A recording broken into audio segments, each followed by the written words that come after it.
Un fraude como gobierno y un país rumbo al abismo. Bien. En el marco de la política del endeudamiento externo y el ajuste permanente, leemos la noticia del jueves 28 de mayo, todo en un mismo día, todo del jueves 28 de mayo. Hasta habló Milei también. Sí. Bien. Una pareja de jubilados necesitó casi 1.600.000 pesos para cubrir la canasta básica porteña con vivienda propia, ya que si tiene que alquilar, esa canasta se eleva a algo más de 2.300.000. Bien, 2.335.000. Bueno.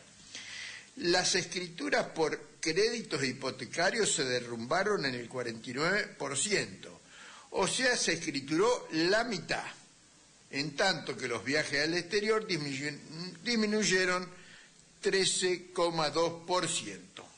Dos datos interanuales, de un año al otro. Bien. En los últimos 17 meses, 282 empresas porteñas pidieron abrir el procedimiento preventivo de crisis. ¿Cuántas? 282. Solo en la capital, ¿eh? Sí. Más que en la peor etapa de la pandemia. El consumo masivo cayó 5% de marzo a marzo y viene cayendo por quinto mes consecutivo con un negativo 3,8% en abril. Sí. Incluso en supermercados y farmacias, o sea, comida y remedio, hasta ahí cayó. La actividad económica registró una variación interanual nula, es decir, del 0%, mientras que en el primer trimestre de 2026 cerró con una baja del 0,3%. Argentina, nuestro país, aún tiene la nafta más cara que Estados Unidos, por lo que sigue cayendo fuertemente su venta, salvo la de YPF, que tiene su precio congelado. Pues fíjate cómo al final el Estado le salva las papas. el Estado que viene a destruir, ¿no? Sí. Pero gracias al Estado están bancando eso. Esto muestra que el aumento internacional esto es lo importante, esto muestra que el aumento internacional del petróleo, en lugar de ser algo positivo para el consumidor argentino, es un perjuicio, porque la política de todo para la deuda nos sitúa como si fuéramos un país importador de petróleo. Porque aumenta en todos lados y acá también aumenta, no es que aumentó y entra más, pero acá se mantiene el precio, no, aumentó. Pero somos un país productor. Sí, bueno. No deberíamos tener esos desfasajes teóricamente. Y esto es producto, ¿no?, de la política de Milei. Claro. El Fondo Monetario Internacional sigue reclamando una reforma tributaria, con menos impuestos para las empresas y más para los trabajadores asalariados a través del impuesto a las ganancias, y también subir la carga a los monotributistas, es decir, a los pequeños contribuyentes. Recordamos que tanto para los economistas liberales como para los marxistas el salario es salario, no es ganancia. Vayan a leer a Adam Smith, David Ricardo, todo eso, y a Carlos Marx. Para los tres, el salario es salario y la ganancia es otra cosa. Exactamente. El Fondo Monetario Internacional no deja de insistir en la reforma previsional. Claro, con las 6 toneladas de baldosa de Macri le tienen miedo. Las reservas internacionales brutas del Banco Central alcanzaron su mayor nivel desde 2019, luego del desembolso de 1.000 millones por parte del Fondo Monetario Internacional. Claro, suben, pero nos prestan, o sea que debemos más. ¿Cómo puede ser? Algo falla, ¿o no? Claro, y nos siguen prestando para que digamos que tenemos más, para que le paguemos a ellos. El stock bruto subió 1.105 millones y finalizó en 47.908 millones de dólares. Dejamos para el final el dato estrella. Argentina quedó última, no en los 100 metros llanos, el salto con garrocha, no. última en América Latina en lo que se llama inversión extranjera directa. Qué interesante, ¿no? Última.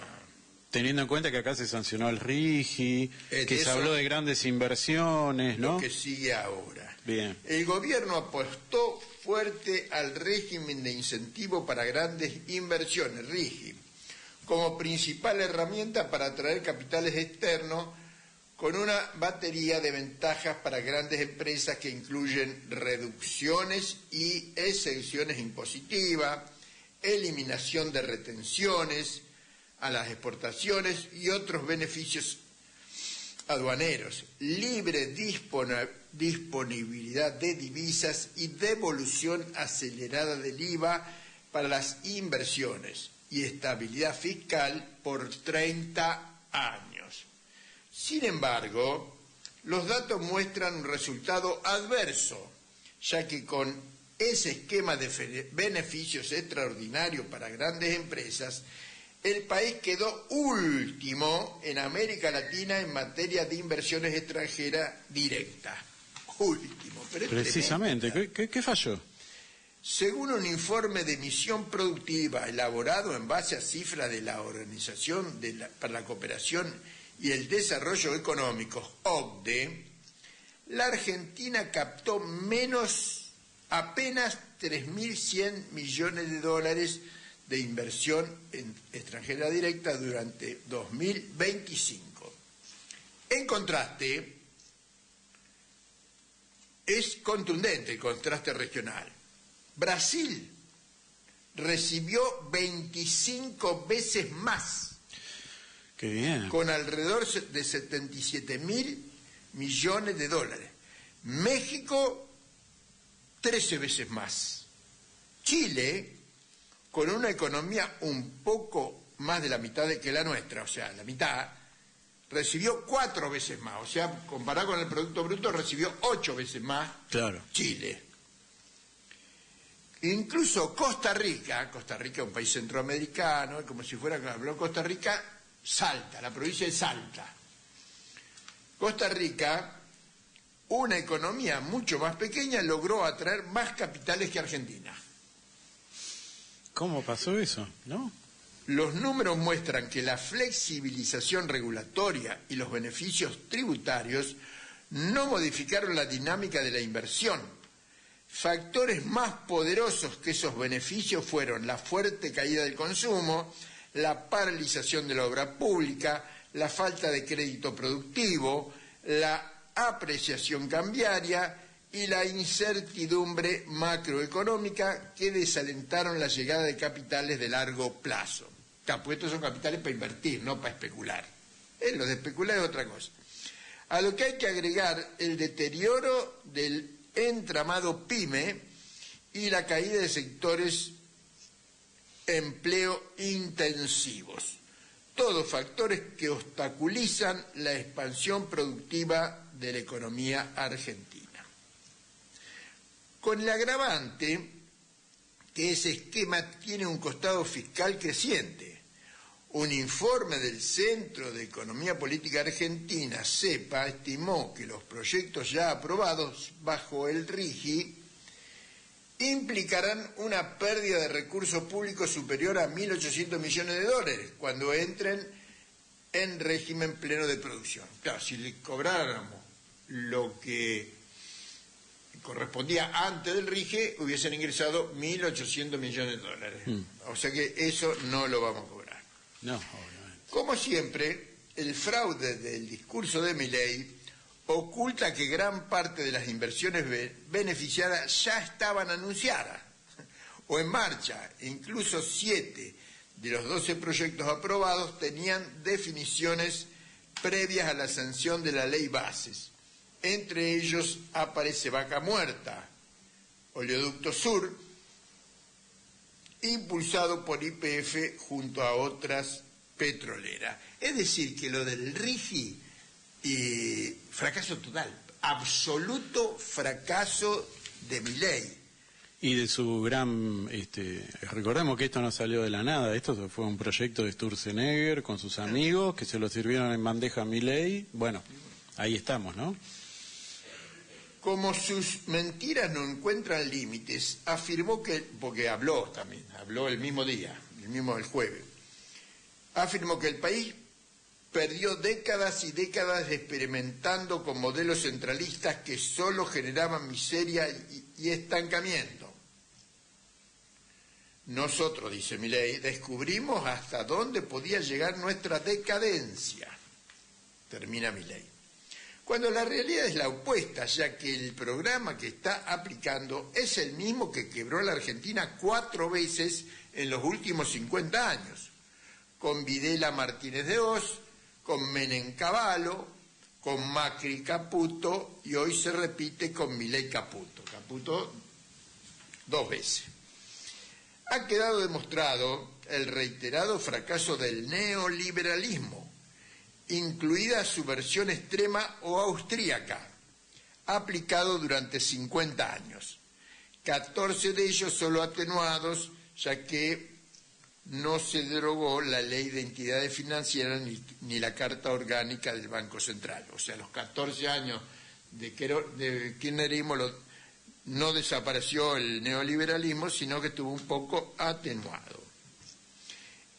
Bien, ya dijimos que la Argentina cuando quebró 4 veces creció el 0% en 50 años, es decir, no creció nada. Y como la parte que se reparte en salario cayó fuertemente, o sea, hace 50 años el salario era mucho más que ahora, hoy cada asalariado es mucho más pobre que en 1976, cuando asumió el primero de los gobiernos tipo Milei.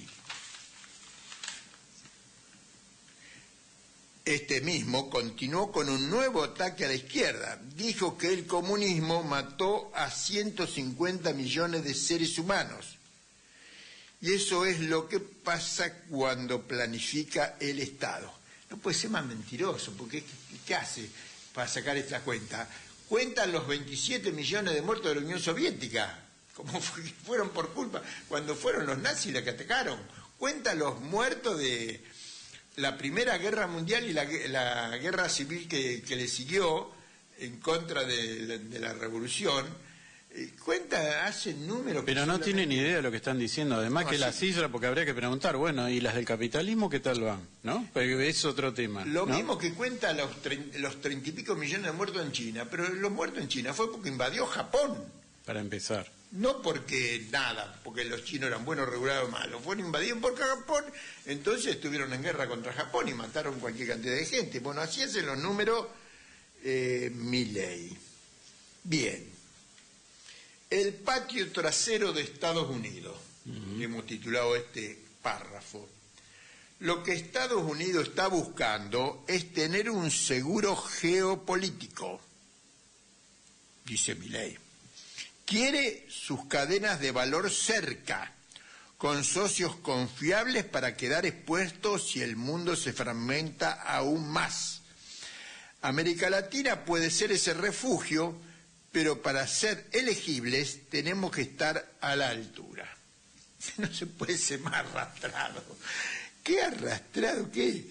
Postración, usé una palabra más acá, leguleya. Postración ante el amo imperial, comparable con la firma en 1933 del pacto Roca-Runciman. Ahí vamos. Por el que Argentina le aseguraba a Inglaterra el monopolio de la comercialización de la carne argentina, tanto en frigoríficos como en fletes, aranceles cero para sus importaciones. O sea, venían los productos ingleses y no cobraban nada, o sea, arancel cero. La fundación del Banco Central para asegurar el pago de la deuda con ese país. Y una cosa que me corrigió mi hermano que es economista, y Miriam Bregman dijo el mismo error que yo. La Junta Nacional de Grano y la Junta Nacional de Carne fue creada en la década infame, pero no para garantizar un precio para el consumo popular, sino para garantizarle un precio a los exportadores, a los grandes terratenientes. Después, con el tiempo, se fue transformando en otra cosa, pero inicialmente fue... O sea, el Estado garantiza las ganancias del sector privado. Básicamente es eso, no es que es un ente que controla porque es así, autoritario. Así nació estos dos entes. Sí, sí. Cual Milei de la década infame, Julio Argentino Rocahijo dijo que Argentina, por su interdependencia recíproca, es desde el punto de vista económico una parte del imperio británico. Hay distintas versiones, pero todas de esta frase, pero todas son lo mismo. Claro, el nudo es claro. Bueno, somos lacayos del imperio. Durante el siglo como semicolonia del imperialismo inglés, fuimos un país agroexportador con una oligarquía obscenamente rica, un pueblo insoportablemente pobre, una economía raquítica y un país atrasado. Todo al revés de lo que dice el bicho que tenemos de presidente. Como ejemplo de ello, cuando en el mundo, durante el primer cuarto del siglo XX, la fabricación de acero era la medida de la fortaleza de un país, la Argentina idealizada por Milei no producía acero. Media tonelada, 3 toneladas de acero. No producía acero frente a la decena de millones de toneladas de Estados Unidos y Europa. Eso producían 100 millones de toneladas y nosotros 4 toneladas.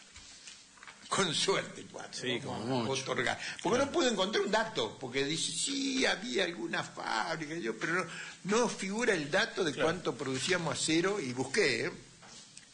Pasos estratégicos.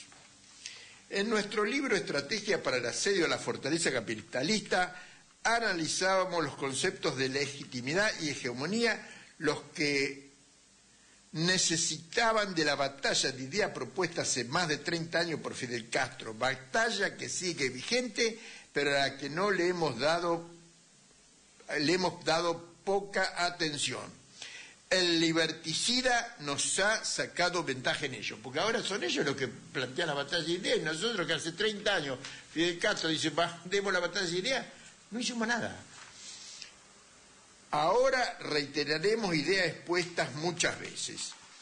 Decíamos que si alguien nos convence que transitamos una situación prerrevolucionaria, nos cuadramos y le hacemos la venia.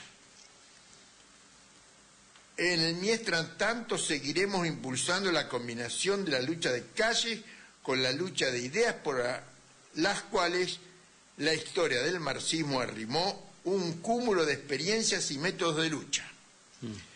Persistiendo en ellas, seguiremos impulsando una política que arrime a una situación pre-revolucionaria. Esto en respuesta a todos los que nos acusan de qué sé yo qué, pero hay que armar al pueblo. No se puede ir a la batalla desarmado. No, es regalarse. Armado y desarmado en todo sentido, lo digo. Claro, todo, sí. Todo lo que se le pueda ocurrir. Estallidos como el de diciembre de 2001 en Argentina o el de 2018 en Chile aportan, pero ojo al parche, aportarían mucho más si nos agarran en un franco proceso organizativo. Debemos rechazar consignas como el pueblo unido avanza sin partido. En Chile cantaban eso. El pueblo unido avanza sin partido, que le fue peor que acá, que a nosotros. De la que podemos extraer menos que de la que se cantaba acá, que se vayan todos y que no quede ni uno solo. Por lo menos era un poco mejor. Aquellos decían eso. El resultado de ambas rebeliones no dieron más que procesos progresistas, entre comillas, que menos o más rápidamente se agotaron al no romper con el atraso y la dependencia de sus países, o sea, nosotros y Chile. Desde 2018 publicamos una serie de pasos para convocar a una huelga general. Esto sangro por la herida, porque me acusan, pero el único que yo he visto que hizo un plan para llamar a la huelga general fui yo. Se lo mandé a Altamira, me pidió un currículum a Altamira para reunirme, le mandé el currículum, pero lo mismo, parece que no. Ahora, Altamira, yo tengo varias huelgas, encabecé varias huelgas, incluso una huelga general, no sé vos, Altamira. Recogimos para ello la experiencia del Rodrigazo y la huelga general del 3 de julio, que estuvimos ahí al frente nosotros. junto con otros compañeros, que la huelga que hicimos el 3 de julio empujó la huelga general del 7 y 8 de julio de 1975, que con todas las actualizaciones necesarias podían señalar acciones para la situación actual. No hemos recibido ninguna respuesta, porque no es, en el mejor de los casos, con el espontaneísmo imperante en la militancia de donde saldrán las respuestas. No es con el espontaneísmo. Siempre las luchas se organizan. Un poco más, un poco menos, pero siempre necesitaron transpirar la camiseta. Claro. La batalla de idea propuesta por Fidel no ha sumado masivas voluntades, ya que no alcanza con enunciarla o anunciarla, sino que hay que darla elaborando ideas. Nosotros aportamos el programa de la Revolución Industrial, Científica y Técnica, sostenida por el Poder del Pueblo organizado en Asamblea Nacional. Hoy vamos a entrevistar a unos compañeros de Quequén, que dicen cosas parecidas a nosotros. Y desde hace varios meses vemos en la militancia y carisma de Miriam Bregman un hecho de importancia que suma en esta dirección. También, Miriam Bregman milita, y por eso está donde está. No le vino regalada. A través de su prédica incesante, no exenta de valentía, porque hay que estar en el cuero de Miriam Bregman, porque sí, porque... No. Ya le viste es... lo que hizo Milei, ¿no? Sí, Gracias. sí. Que presentaron un dibujo ahí. Una imagen alterada, donde la mostraban como golpeada. Con los ojos en compota, como decíamos antes, golpeada. Bien, a través de la prédica incesante de Miriam Bregman, no exenta de valentía, está logrando que la palabra socialismo se comience a extender entre las masas. Cuando la acción activa de la militancia logre fusionarla con las venideras luchas de calles, cuando la acción activa de la militancia logre... estaremos asistiendo al amanecer de una nueva situación política. Apostamos a ello, apostamos al surgimiento de un verdadero frente de liberación nacional que enfrente la destrucción de las fuerzas productivas y la fragmentación de la unidad nacional en peligro por la política realizada por las fuerzas del capitalismo imperialista a través de la burguesía nacional argentina, de la cual Milei es solo un bufón, peligroso pero bufón al fin. Al calor de estos ejes, la mejor política revolucionaria organizará el Partido de los Trabajadores, que será revolucionario en una situación digna de ese nombre. Bien. O sea que este es un llamado a la activa militancia para organizar las distintas fuerzas del campo popular. Tenemos una dirigente, una referente importante, y bueno, lo que hay que ponerle militancia.